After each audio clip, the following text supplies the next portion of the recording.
महंत doctor Satyanarayan Das ji के पावन सानिध्य से जुड़े रहने के लिए महाराज जी के YouTube चैनल डॉक्टर सत्यनारायण दास को अभी सब्सक्राइब करें।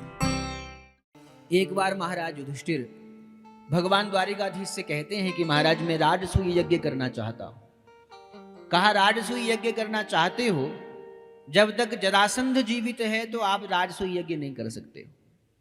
जरासंध की कैद में 20,800 राजा हैं। यदि आप जरासंध का वध करवा दो, उन राजाओं को मुक्त करके फिर आप राजसूय यज्ञ कर सकते हो। कहा ठीक है महाराज। भगवान स्वयं अर्जुन और भीम को लेकर के ब्राह्मण का रूप धारण करके भगवान जरासंध के पास गए।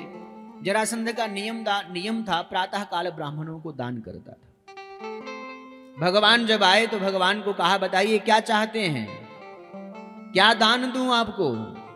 भगवान ने कहा युद्धम नो देहि राजेंद्र द्वंद्वशो यदि मन्यसे युद्धार्थिनो वयम प्राप्तः राजन्यान्न कांक्षिणः। हम तुम्हारा युद्ध की इच्छा से आपके पास आए, हम अन्न नहीं चाहते हैं, हम आपके साथ द्वंद्व युद्ध करना चाहते हैं। कहा परिचय दो। कहा मैं द्वारिकाधीश हूं, ये अर्जुन है, ये भीम है, आप हम तीनों में किसी के साथ भी युद्ध कर लीजिए। जरासंध ने भीम जी के साथ युद्ध करना स्वीकार किया।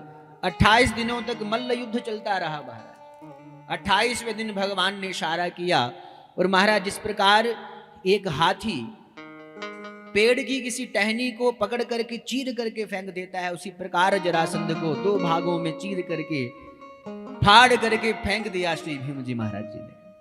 20,800 राजाओं को मुक्त किया।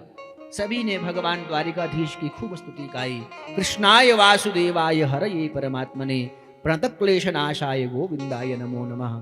खूब भगवान की स्तुति गाई। युधिष्ठिर जी महाराज जी ने राजसूय यज्ञ किया। उस यज्ञ में अग्र पूजा का विधान आया।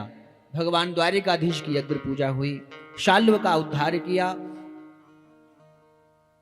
सुखदेव जी महाराज कहते हैं इस प्रकार जब बड़े सुंदर सुंदर लीला चरित्र सुना रहे थे, महाराज परीक्षित जी ने प्रश्न किया कि प्रभु एक बात बताओ, आपने भगवान की जितनी भी लीलाएं हमें सुनाई हैं, ये सारी ऐश्वर्य और माधुर्य से भरी हुई है महाराज। क्या कभी ऐसा नहीं हुआ कि भगवान ने किसी निर्धन व्यक्ति पर भी कृपा करी हो?